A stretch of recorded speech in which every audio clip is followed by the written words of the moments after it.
வணக்கம். திறமைந்து பிரமை பரிசில் பரீட்சைக்கு தயாராகும் மாணவர்களுக்கு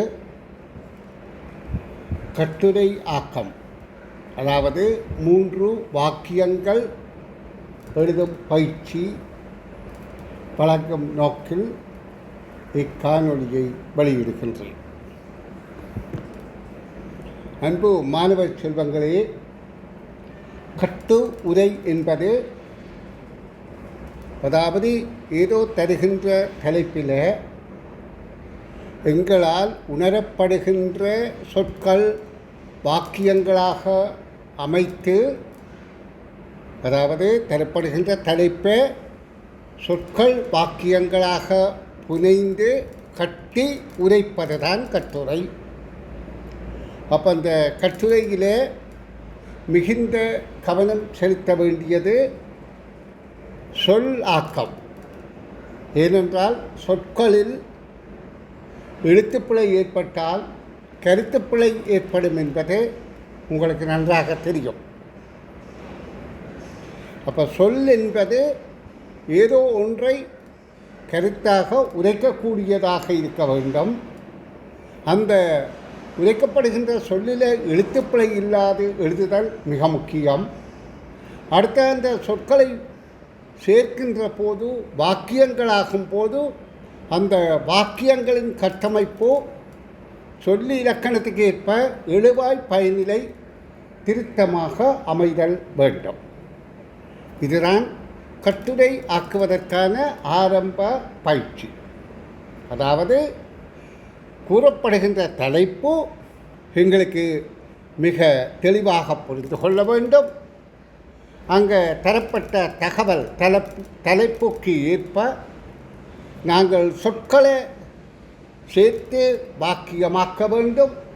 சொற்களில் ஒரு எழுத்துத்தானும் அல்லது ஒரு குறியீடு உயிர்குறிதானும் தவறாக இருந்தால் சொல் குறிக்கின்ற கருத்து மாறுபட்டு அந்த கட்டுரை என்கின்ற இங்கே வாக்கியம் தவறாகிவிடும். உண்மையிலேயே இது ஆரம்பத்தில் கட்டுரை ஆக்குவதற்கான வாக்கிய அமைப்பு பயிற்சியாகும். அப்போ இந்த கட்டுரையிலே நாங்கள் கவனிக்க வேண்டியது எழுவாய் பயனிலை இயல்பு திருத்தமாக இருத்தல் வேண்டும். எதற்காக என்றால், ஒரு வாக்கியம் என்றால் அந்த வாக்கியத்தின் எழுவாய் பயனிலை தான் அந்த வாக்கியத்தை கூற எழுவதும் கூறி முடிப்பதும். கூறப்படுகின்ற விடயம் நடுவில் வந்தாலும் இந்த கூற எழுவதும் கூறி முடிப்பதும் தான் அந்த வாக்கியத்தின் அமைப்பை ஒழுங்கமைக்கின்றது. அப்போ நாங்கள் ஒரு வாக்கியத்தை ஆக்குகின்ற போது எழுவாய் பயனிலை இயல்பு திருத்தமாக அமைதல் வேண்டும். எழுத்துப்பிழை இருத்தல் கூடாது. அவைதான் நாங்கள், அதாவது 5ஆம் தர பரீட்சையில் வாக்கியம் ஆக்கும் பயிற்சியில் முக்கியமாக கருதப்பட வேண்டியது. இப்போ இது 2023ஆம் ஆண்டு நடைபெற்ற அரச பரீட்சை கட்டுரை வினாவை இங்கு உங்களுக்கு வைக்கின்றேன். அதற்கு நாங்கள் எப்படி கட்டுரை ஆக்கலாம் என்பதை வழிநடத்தி மேலதிகமாக என்னுடைய வெற்றிக்கனிகள் எனும் இதழ்களில் நான் தந்த கட்டுரைகளையும் வெளியிட்டுள்ள கட்டுரைகளையும் இங்கே உங்களுக்கு சமர்ப்பிக்க விரும்புகிறேன். காரணம் என்னென்றால், நீங்கள் இதில் கிடைக்கிற 6 புள்ளிகளையும் பெற்றுக்கொள்வீர்களாக இருந்தால் சில வேளை உங்களுடைய வெட்டுப்புள்ளியே இந்த 6 புள்ளிகளை தீர்மானித்து கொள்ளலாம். இதில் மிக கடினம் ஒன்றுமில்லை.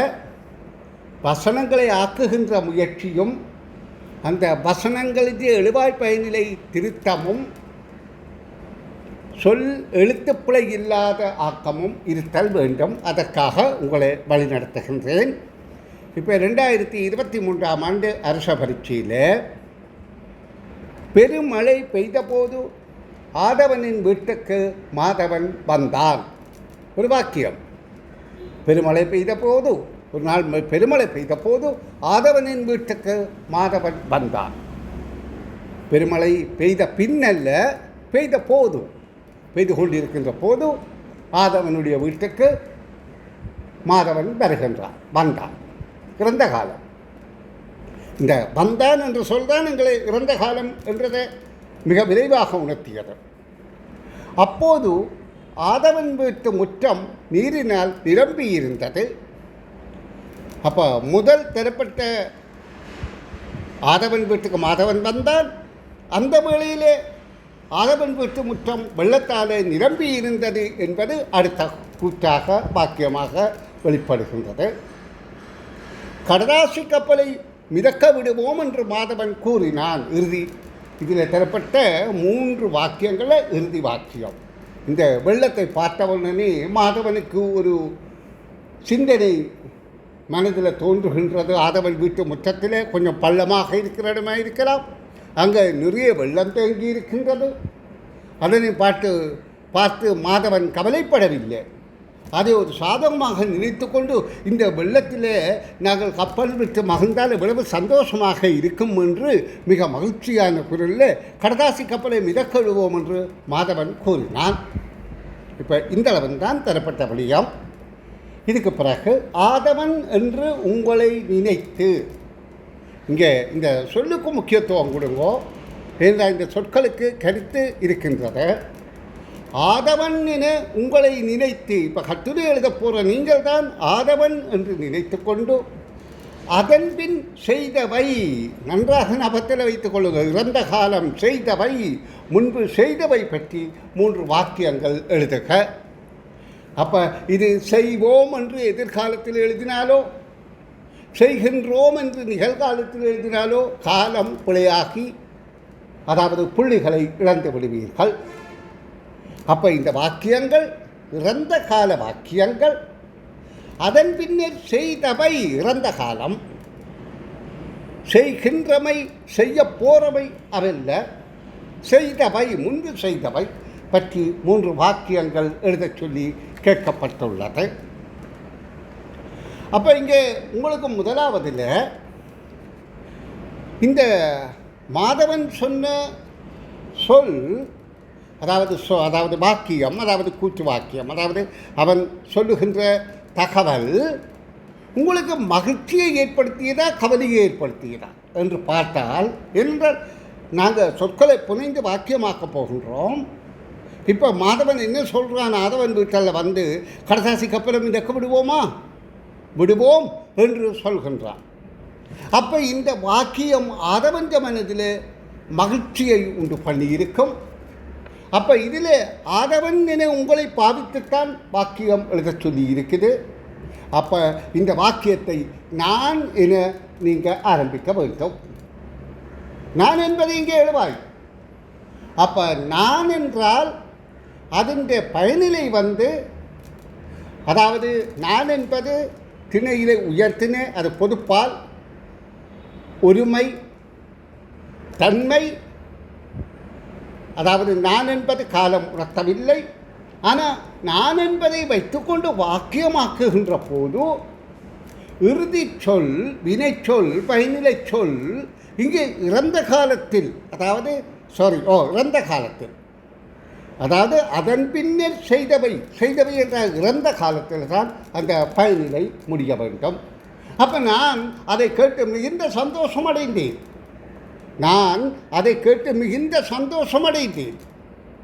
அப்போ பாருங்க, நான் அதை கேட்டு மிகுந்த சந்தோஷமடைந்தேன். 5 சொல் வந்து விட்டது. ஆனால் அதை நீங்கள் வேறு மாதிரி சொல்லலாம். நான் சில கடதாசிகளை எடுத்து வந்து மாதவனிடம் கொடுத்தேன். அதான் சந்தோஷத்தின் நிமித்தம்தான் நீங்கள் ஓடி சென்று என்ற இந்த 3 வாக்கியத்துக்கு இதுக்குள்ளே ஒரு கருத்து புலப்படணும். அப்போ நான் இதை மிகுந்த சந்தோஷம் அடைஞ்சேன். பிறகு நான் பேப்பர் எடுத்து அந்த கொடுத்தேன். மாதவன் அடித்தான். பிறகு கப்பல் செய்தோம். பிறகு கப்பலை பறக்க விட்டோம் என்று மிதக்க விட்டு மகிழ்ந்தோம். சரி, மெல்லிய காற்று வீசியது, கப்பல் நீரில் மிதந்து சென்றது என்று சொல்லப்போனால் 10-15 வாக்கியம் வந்தது. அப்போ நாங்கள் குறைந்த 3 வாக்கியத்துக்கு நாங்கள் சொல்லிவிட்டால் எங்களுக்கு இலகுவானது. ஏனென்றால் 2 புள்ளிகளும் இதில் தான் நிர்ணயிக்கப்படுது. அப்போ நாங்கள் சொற்களை கொண்டு வாக்கியங்களை ஆக்காமல் ஏன் சொற்களை போட வேண்டாம் என்று சொல்கிறேன்டா, சொற்களை போடுகின்ற போது எழுத்துப்பிள்ளை ஏற்படலாம்.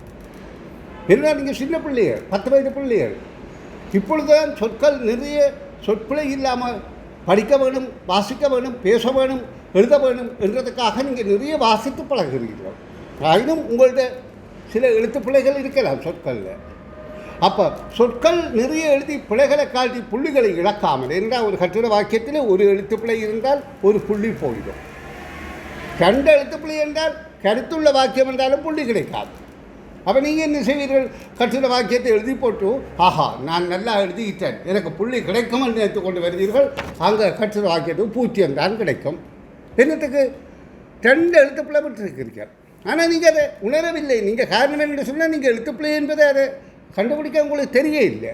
அப்போ அதற்காகத்தான் நான் சொல்கிறேன், பிழை விடுவது தவறு அல்ல, ஆனால் அதை திருத்திக் கொள்ளலாம் வாசி பார்த்தலாத.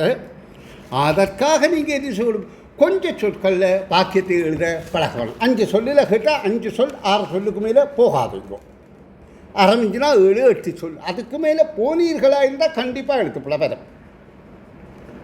ஆனபடியால் சொற்களை குறைந்த அளவில் பயன்படுத்தி கருத்தை புலப்படுத்தி எழுவாய் பயனிலை இயல்பு திருத்தமாக வாக்கியங்களை ஆக்கி பழகுங்கள். அப்போ இதற்கு முதலாவது வாக்கியமாக நீங்கள் என்ன சொல்லலாம்? நான் சில கடதாசுகளை எடுத்து வந்து மாதவனிடம் கொடுத்தேன். மாதவன் சொன்ன என்னது, நாங்கள் கடதாசி கப்பல் செய்து மிதக்கப்படுவோம் என்று. அப்போ அதுக்கு பிறகு நீங்கள் அடுத்த சொல்லணும், நான் மிகுந்த சந்தோஷம் அடைந்தபடியாக தானே கடதாசி பேப்பர் எடுத்தது கொடுக்குறேன். அப்போ நீங்கள் நான் மிகுந்த சந்தோஷம் அடைந்தேன் என்று கட்டுரையை அதாவது வாக்கியங்களை நீட்டிக்கொண்டு போகாமல் நான் சில கடதாசிகளை எடுத்து வந்து மாதவனிடம் கொடுத்தேன். இப்போ எழுவாய் பயனில் திருத்தமாக இருக்குது. கொடுத்தேன் இறந்த காலம், யார் கொடுத்தேன்? நான். எழுவாய் சரி. அப்போ சொற்களும் சரியாக இருக்குது. 2 புள்ளி இலகுவாக கிடைக்கும். நான் சில கடதாசிகளை எடுத்து வந்து மாதவனிடம் கொடுத்தேன். மாதவன் அதனை பலமுறை மடித்து விரித்து அழகான கப்பல் ஒன்று செய்தான். அப்போ மாதவனிடம் கொடுத்த பிறகு மாதவன் அதை கப்பலை செய்திருப்பான். ஆனால் அந்த கப்பலை எவ்வாறு செய்திருப்பான்? அவன் கடதாசியை மடித்துத்தானே செய்திருக்கணும். மடித்த பிறகு விரித்து ஏதோ ஒரு வகையில் செய்திருப்பான். அப்போ அதில் ஒரு 5 சொற்களில் 6 சொற்களில் வாக்கியம் பெறணும். அப்போ இதில் கொஞ்சம் ஒரு சொல் 2 சொல் கூடினாலும் நீங்கள் எழுத்துப்பிழை இல்லாமல் எழுதுவீர்களாக இருந்தால் உங்களுக்கு புள்ளி இலகுவாக கிடைக்கும். ஏன்னா நான் கடதாசியை கொண்டு மாதவன்கிட்ட கொடுத்தேன். அப்போ நாங்கள் இதுவரையும் சேர்ந்து கடதாசி கப்பல் செய்தோம் என்றும் எழுதலாம். செய்தோம் அதாவது அந்த காலம். அல்லது மாதவன் அதனை மடித்து பலமுறை மடித்து விரித்து அழகான கப்பல் ஒன்று செய்தான். ஏனென்றால் உங்களுக்கு அந்த கப்பல் செய்து வெள்ளத்தில் மிதக்க விடுகின்ற ஐடியா, அதாவது கருத்து உங்களுக்கு முதல் இடவில்லை. இப்போ மாதவன் தான் அந்த கருத்தை சொல்லுகிறார். அப்போ அவனுக்கு கப்பல் செய்ய தெரியும் என்றதான கருத்து. அப்போ அவனை அடிப்படையாக வைத்து இந்த வாக்கியத்தை எழுதுகிறார். பிறகு நீங்கள் 2 பேரும் அதனை பார்த்து சந்தோஷம் அடைந்தீர்கள் என்று 3 வாக்கியம் எழுதிவிட்டால் புள்ளி இலகுவாக கிடைக்கும். 6 புள்ளியும் இலகுவாக கிடைக்கும். நான் முதல் சொன்ன மாதிரி இந்த 6 புள்ளியும் தான் உங்களோட வெட்டு புள்ளியை நிர்ணயிக்கிறதாக இருக்கலாம். அப்போ 3வது வாக்கியம், நாங்கள் அதனை நீரின் மேல் மெதுவாக மிதக்க விட்டு நகர்வதை பார்த்து மகிழ்ந்தோம். இப்போ அன்போ மாணவ செல்வங்களே, உங்களுக்கு நான் சொல்வது என்னென்றால், இதே போல் எனது வெற்றிக்கனி இதழ்களில் 6 தலைப்புகளில் நான் கட்டுரை ஆக்கியிருக்கின்றேன். அந்த கட்டுரைகளை உங்களுக்கு வழங்கி உங்களை மேலும் பயிற்சி அளிப்பதற்கு என்னுடைய வகுப்புகளில், அதாவது இதற்கு பிறகு இந்த கட்டுரையாக்கம் என்கின்ற வகுப்பில் நான் அந்த கட்டுரை தலைப்புகளை உங்களுக்கு காட்டி உங்களுக்கு விடையளிக்கும் முயற்சியை ஈடுபடுத்த விரும்புகிறேன்.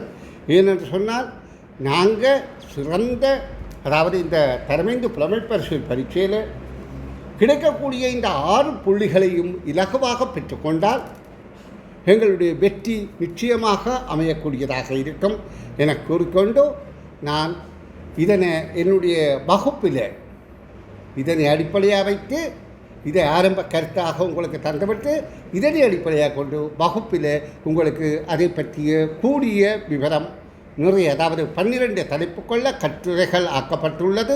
அந்த கட்டுரைகள் எல்லாம் வாசித்து எவ்வாறு ஆக்கப்பட்டது என்ற விளக்கங்களை வழங்குவேன் என கூறி இந்த காணொலியை நிறைவு செய்கின்றேன்.